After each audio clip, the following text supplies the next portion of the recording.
right, Susquehanna, we're going to go ahead and get started. I know we started a little bit late today. I wanted to give you guys an opportunity to come in and get your seats and talk with your friends and hang out. So thank you guys for coming out today on a Saturday afternoon. I know some of you were required to be here, so sorry. For those of you that came voluntarily, thanks. It means a lot to me that you guys actually took some time out of your Saturday to come and hear me speak. My name is Alexa Moody, and I am with Please Live. And we are a small local nonprofit. We're based right out of Mechanicsburg, which is literally right across the bridge from Harrisburg. And we are a nonprofit dedicating to helping teens conquer depression in themselves and in their friends. Now, I know some of you are not teens anymore, so please don't take that word offensively. Our message is for youth, is really the official word, which our presentation is designed for anyone between the ages of 15 to 24. So if you're older than 24, leave, because it's just, I'm kidding. I tell really, really lame jokes, so please just laugh at me and make me feel better. So we're gonna be talking about mental health today, and if you didn't catch it, my last name is Moody, and we're talking about mental health, and yes, it's funny. It's my married name, so it's not going anywhere, and it's just, I think it's just a sign that I am absolutely meant to be doing this. Really quickly, I just want to explain Please Live really quickly. Obviously, we help teens conquer depression, but what we actually do with that is we go into schools, we go to colleges, we go into youth groups, and basically what we provide is kind of like a mental health 101 kind of presentation, and we just teach students how to identify signs and symptoms of depression or anxiety or even thoughts of suicide in themselves, how to get help. But also we teach you that if you're concerned about a friend or a loved one, what you can do to help them. So right off the bat, that probably sounds like a really doom and gloom presentation. I promise you, I'm gonna tell you a bunch of lame jokes, and I'm gonna be really over the top, so you can laugh at me, don't be afraid to do that.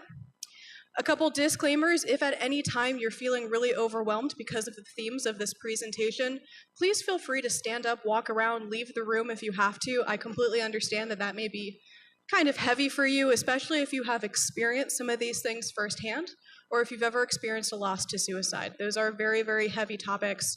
You are free to get up and walk around and leave if you have to. All right? So really quickly, some background about myself. I have my degree in human services with an emphasis on counseling. That translates into case management for any of you who are interested in social work. What kind of college is this? Is this like an arts college? Did someone tell me that before? You're like arts? Okay, all right, cool. I like arts. I have like 7 videographers and photographers here today, so I love the arts. I got my degree in human services with an emphasis on counseling, which is case management.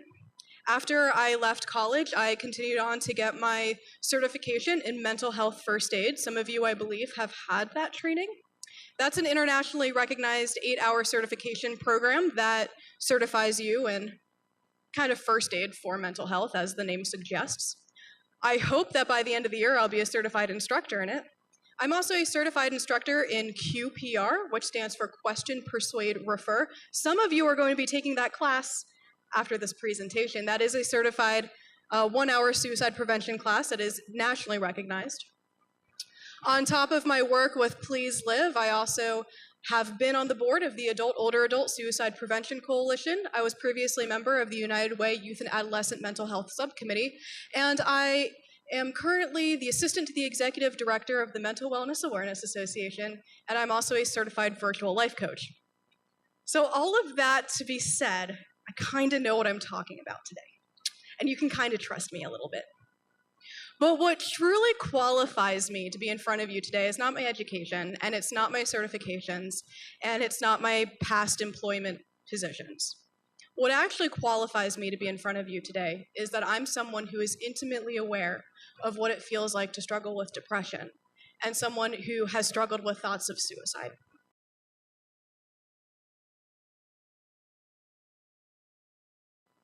I have a little myths and facts, and this is interactive. I'm gonna put a statement on the board, and you guys are either gonna yell out true or you're gonna yell false. It's super easy. Got it?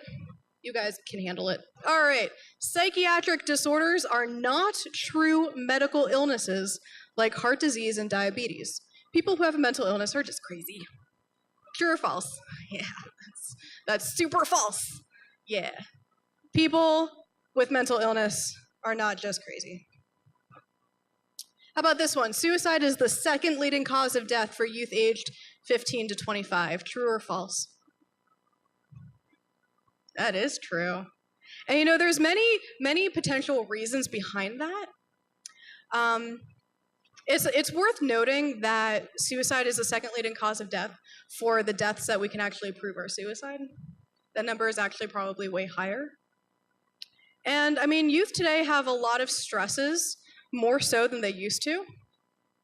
So there's a lot of reasons behind that. For those of you who are wondering, I'm pretty sure accidents are number one. So suicide is right behind accidents. Oh, I told you this one already. 1 in 4 Americans currently struggle with a mental illness. True or false? Yeah. Well, if you weren't paying attention, you should have been. How about this one? People with severe mental illnesses, such as schizophrenia, are usually dangerous and violent. True or false? That one's also false. We have a terrible habit of labeling schizophrenia as an angry, aggressive mental illness, and it's just not true.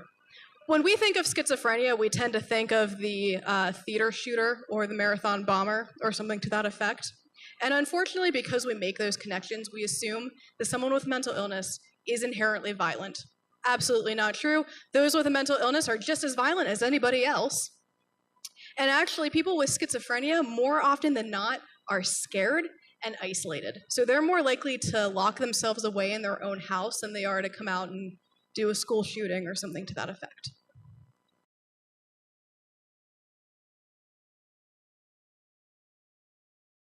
Well, you guys did pretty good with that. So I'm just going to kind of jump into some of the definitions here. This is our Really Happy Dictionary definition. What is a mental illness?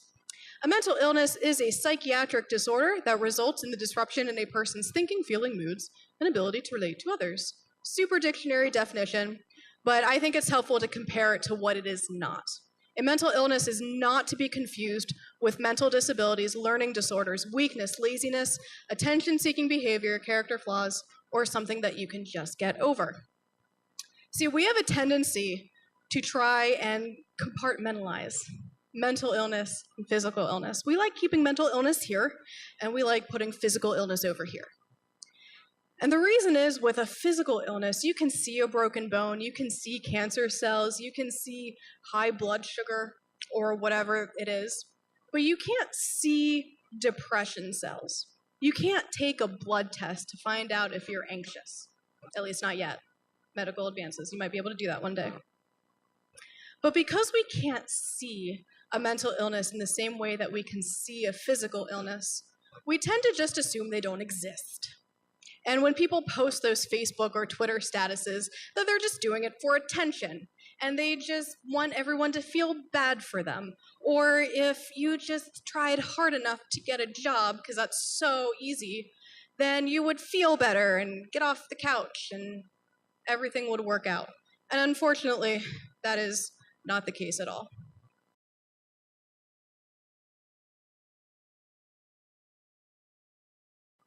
So really quickly, let's just kind of talk about some different types of mental illnesses. Now, these are just the most commonly heard ones, not necessarily the most commonly diagnosed.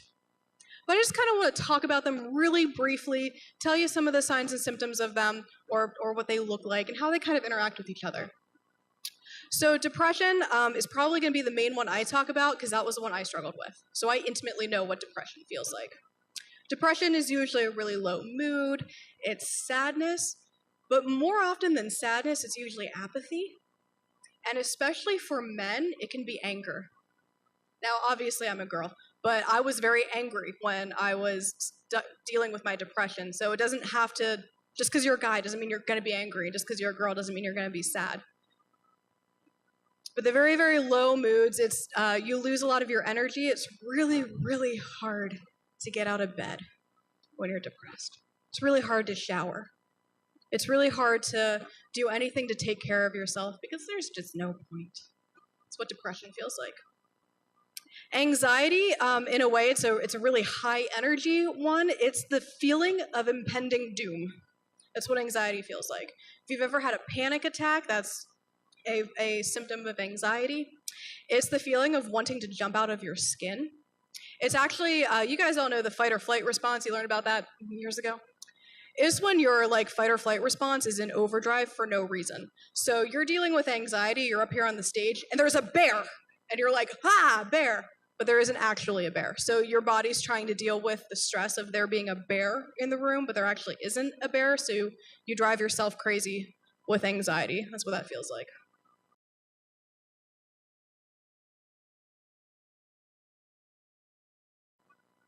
So let's talk about some signs of a problem. This is all great and dandy, but how do we know when something's wrong? Now, this is a blanket statement, signs of a problem. This is kind of, if you're dealing with any sort of illness or problem, you're going to be experiencing these symptoms. It's not just depression, it's not just anxiety. This is blanket statement. So the first thing you want to look for is your sleep patterns. Insomnia, not being able to sleep, or hypersomnia, sleeping all the time. When I was depressed, I had just enough energy to make it through the school day. I did all my homework and all my projects during study hall, and I'd go home, and I'd go to sleep. I'd go straight to my bedroom whenever I got home. And I slept all night until I woke up the next morning to go back to school, and I had just enough energy to make it through another day. I was a hypersomniac. Appetite, suddenly gaining or losing weight, especially if you're not trying. If you're on a diet and you're losing weight, awesome, good for you. Or if you're trying to bulk up for the next wrestling bracket, awesome, that's great. But if you're doing it without trying, that's a red flag. Because I slept through practically all of my meals in high school, I lost a lot of weight because I was never eating. I was never hungry. Social interaction, isolating yourself, quitting sports teams or clubs. It's important to note that all of these signs and symptoms are outside of the norm. So if you know someone who's an introvert and they just really like playing video games all night, great, that's awesome, that's what they do, whatever. But if you know someone who's just really involved in football, for example, they're on the football team, they love it, they're great, and all of a sudden they stop coming to practice, or all of a sudden they stop coming to games, or they just quit altogether, that's a big red flag. Life outlook, decreased self-esteem, hopelessness, helplessness, and apathy. Not caring. Hopelessness, hopelessness. That's a big one. I want you guys to just have that in the back of your head for a bit, because hopelessness, hope, is the antidote to suicide. I genuinely believe that. As long as you are hopeful that tomorrow will be better, or next week will be better, or next year will be better, or after graduation it'll be better, as long as you have hope that your future is actually going to be better, you're going to hang on to see it. When you start losing hope, you start edging towards the edge of suicide.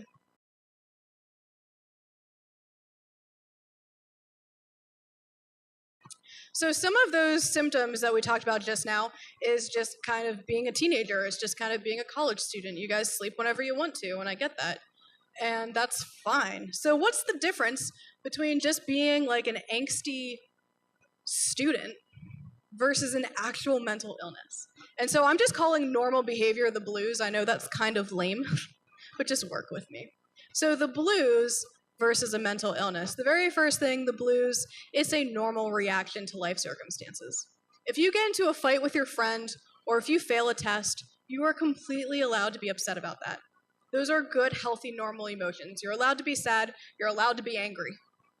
A mental illness, on the other hand, is diagnosable and treatable. There is actually a diagnostic criteria that a doctor will go over with you and diagnose you. So if you fail a test and you go speak with a mental health professional, they're not going to diagnose you with depression or anxiety. They're not. You need to have the correct criteria in order to be actually diagnosed. With the blues, only your moods are affected. You have a bad day, you have a bad week, it sucks.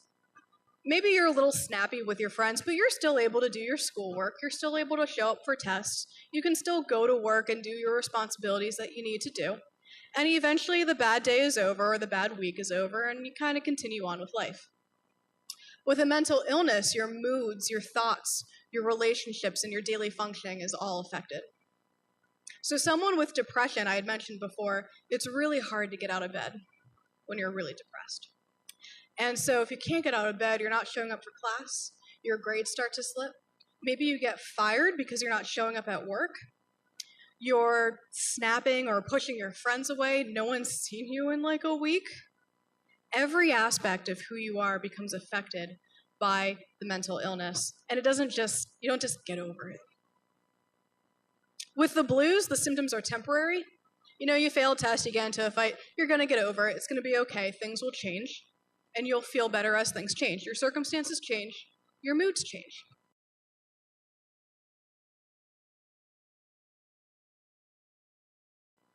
Okay. So really quickly, I'm just gonna touch on something that we call the multidimensional framework. This is Social Work 101. This is the idea that every aspect of who we are is broken up into 4 different dimensions. We have our biophysical, which is the chemicals in our brain and our blood and our bones and flesh. Our psychological, which is our thoughts and our self-esteem. Our spiritual, which is our personal faith, but if you're not a person of faith, it can also be your dreams, your inspiration, and your morals, where you find beauty in the world. And the social, which is your interactions with friends and family. And see, the thing that sucks about mental illness is that it affects every aspect of who you are. The more a mental illness grows, the more it infects every piece of you. I'm going to tell you a story, a true story here. Just for fun, how many of you guys are actually from Central Pennsylvania? Anyone like from Mechanicsburg area in here? Anyone from Cumberland Valley High School? Haha, CV. All right, well, this may impact you the most out of everyone here. Not to point you out, I'm sorry. This is a true story about a student that went to Cumberland Valley a couple of years ago. And by a couple, I mean like over 10 years ago, so you wouldn't have known him. But this individual, he was the star quarterback on the football team. I know that already sounds fake, but just roll with me. True story. He's the star quarterback on the football team. And he has like a cheerleader girlfriend. He has great like parents, and he's a senior. He's getting ready to go to school. He wants to go, I think, to Philadelphia for criminology. I think that was his choice. And so it's like October, beginning of the football season. He's the star quarterback, and he gets a concussion. Happens a lot to football players. So he gets a concussion. He goes to the doctor to get it all checked out. He gets the concussion thing worked out. They say you're good to go home, everything's fine, pay attention to these symptoms, but you're good to go. So right off the bat, concussion. Where do you think a concussion would fall on the multidimensional framework here? Just shout it out. Biophysical. He got punched in the brain, basically. So he biophysical, so that happens.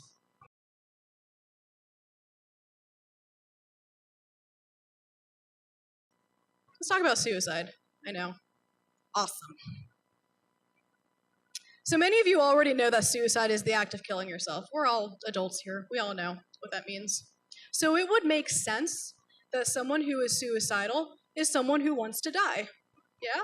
No, you're wrong.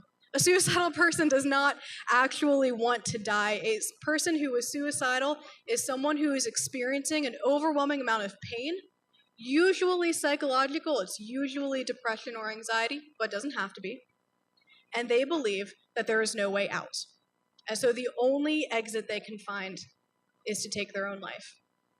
I read a really great article not too long ago. I know talking about 9/11, I'm probably kind of I was like 10 when 9/11 happened, so I know that that's not becoming a very relevant example anymore. But I was reading an article about 9/11, and when that happened, you can see footage of people jumping out of the towers of 9/11. And I can tell you that no person went to work that day expecting to jump out of a window. No one wanted to do that. But what ended up happening, especially on those higher levels, is that there were people trapped in the tower, and they saw the flames coming towards them, and they had to choose between the flames or between the window. And they chose the only exit they could find, which was the window. That's kind of what it feels like to be suicidal. You see flames consuming your life, and you run for the only exit you can see.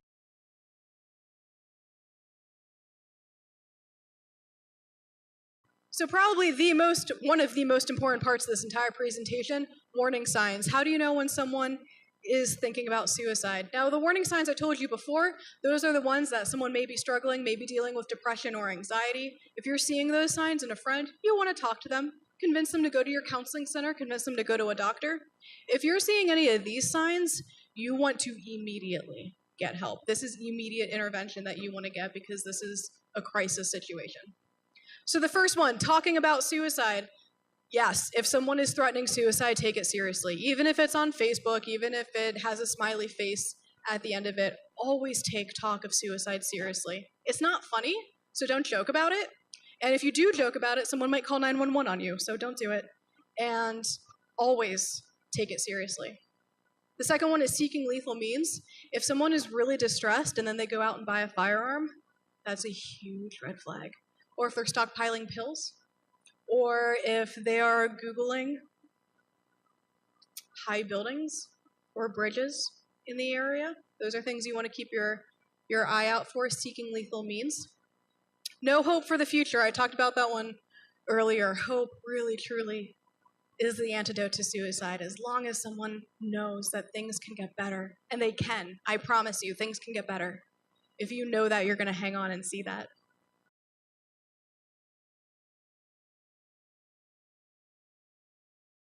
So now finally, the most important part of my entire presentation. What do you do? If you're seeing these extremely scary, terrifying signs, what on earth do you do to help a friend or a loved one? Well, we have this really great model. We're going to ACE it. Yeah, ACE, A+. But we're going to ask, we're going to care, and escort. The very first thing you want to do, talk to your friend. Don't ignore it. Please don't ignore it. I beg you. Please do not ignore if you are seeing signs of a mental illness or signs of suicide in your friends. First thing you want to do, ask, are you thinking about hurting yourself? Ask, are you thinking about suicide? We talked about this earlier. Asking about suicide does not give someone the idea. If someone is thinking about suicide and you ask, are you thinking about suicide? You're opening the door for conversation. More often than not, you're going to be relieved that someone is noticing them and that someone wants to help. Do you have a plan to do it? If they say yes. If they say yes, what is the plan? Tell me the plan. Do you have the means to follow through with that plan? Do you have access to a firearm? Do you have access to pills? If they say yes, do you have a time frame to do it? If they say yes, have you ever attempted suicide before? Someone who has attempted suicide in the past is more likely to make a second attempt. We have this myth that if someone survives an attempt that it's out of their system and they'll never do it again. That's wrong. Someone who's made an attempt before is more likely to make another attempt, and it's more likely to be a more severe attempt. Now, as you're asking these questions, remember them, and I'll tell you why in a minute, but remember the answers that your friend has given you. If a suicide attempt seems imminent, of course, the more yeses in that previous slide, the more crisis the situation is, the more serious. If you think a suicide attempt is imminent, call a local crisis center, dial 911, or take the person to the emergency room. Remove guns, knives, drugs, and other potentially lethal objects, but do not, under any circumstance, leave a suicidal person alone. It takes 2 seconds to make an attempt. Do not ever leave a suicidal person alone.